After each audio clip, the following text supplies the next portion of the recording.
And we're back on 2nd Street talking with patient Allison Ducluzeau and her brother Toby about Allison's incredible fight against cancer and how she had to pursue options outside of Canada when BC's healthcare system gave up on her.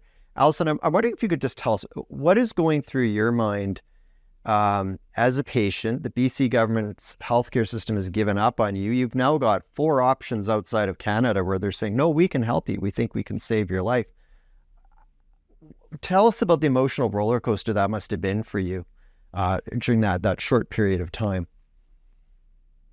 And, if I had to choose a word, I would say it's just terrifying when you get a diagnosis like that. And, in the background, I was just waiting and waiting for a response from BC Cancer.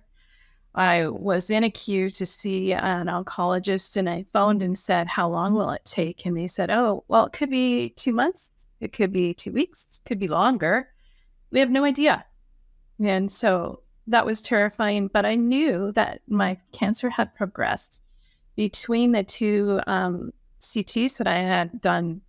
So within a 3-week period, there had been progression of my illness. So I felt that real urgency to get something done. And it was, when I finally had a phone consultation or a video consultation with the surgeon in Baltimore. And it was like, finally, I felt like there was a chance I might have hope. Yeah.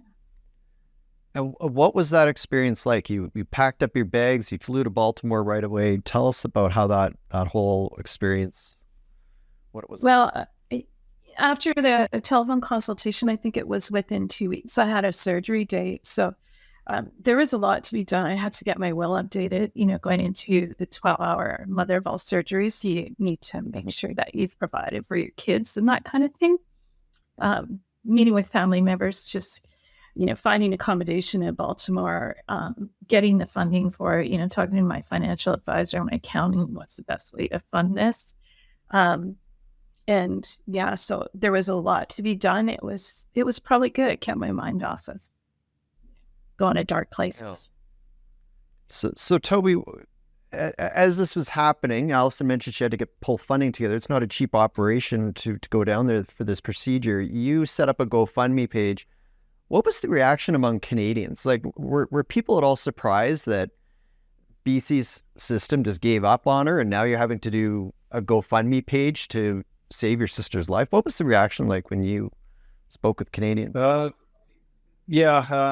reaction was overwhelmingly positive. I mean, that's a testament to Allison, her character, but also the fact I think that people recognize there's limitations with our healthcare system and that sometimes you have to step out. We shouldn't have to do this. Allison had to take the only sort of small inheritance savings that she had. And then our goal was to raise $100,000. I knew it was going to cost over $200,000.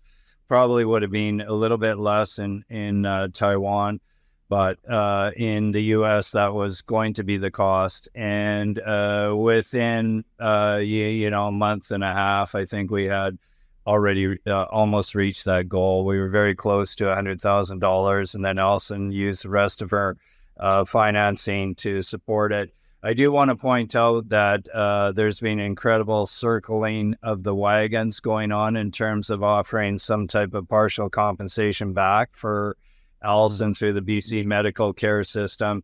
And I find that particularly infuriating because Allison should be assisted with this. She was basically relegated to the scrap heap of humanity and told to go in a corner and die. And she was able to successfully get treated in the U.S. by a phenomenal doctor and his team of doctors and surgeons, by something that other jurisdictions clearly said was treatable. Proof of the pudding is you're looking at it right now. It's Allison healthy, contributing, paying taxes, giving back, and yet she's still in another dogfight here to have the BC medical system recognize that she should be looked after properly. Our universal healthcare system is a bit of a misnomer. Allison, you're back to work, correct? And golfing and running again?